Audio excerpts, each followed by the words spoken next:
সড়কের উপর পড়ে আছে ধুমড়ে মুচড়ে যাওয়া প্রাইভেট কার, ছড়িয়ে ছিটিয়ে আছে গাড়ির ভাঙা অংশ। ঢাকা চট্টগ্রাম মহাসড়কে দুর্ঘটনার পর মুহূর্তে প্রাণ হারান ৫ জন।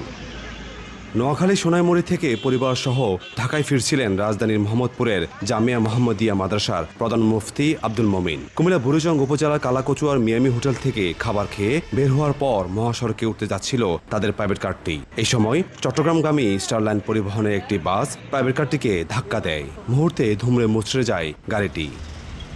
ঘটনাস্থল থেকে উদ্ধার করা হয় প্রাইভেট কার চালক জামাল মিয়ার মরদেহ।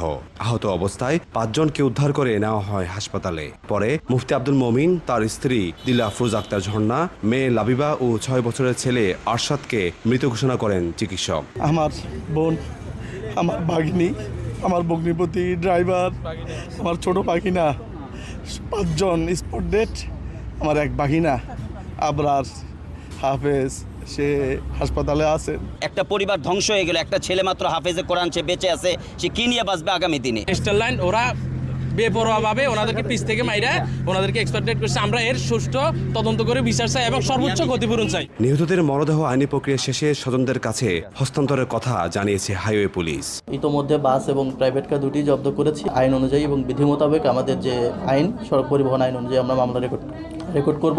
তবে দুর্ঘটনার পরও বেঁচে গেছে মুফতি আব্দুল মমিনের বড় ছেলে আবরার। প্রাথমিক চিকিৎসা শেষে ছেড়ে দেওয়া হয়েছে তাকে।